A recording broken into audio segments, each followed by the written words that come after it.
ముందుగా అందరికీ నూతన సంవత్సర శుభాకాంక్షలు.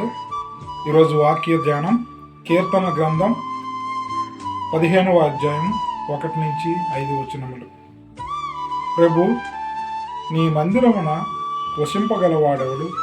నీ పర్వతం మీద నిలువగలవాడెవడు?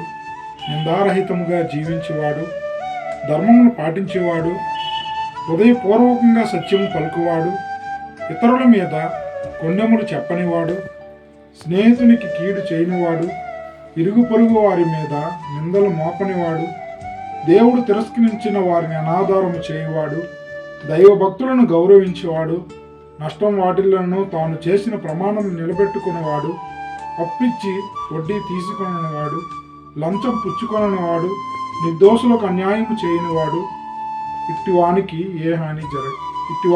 హాని జరగదు. ఇది ప్రభువు వాక్కు. సర్వేశ్వరునికి వందనములు.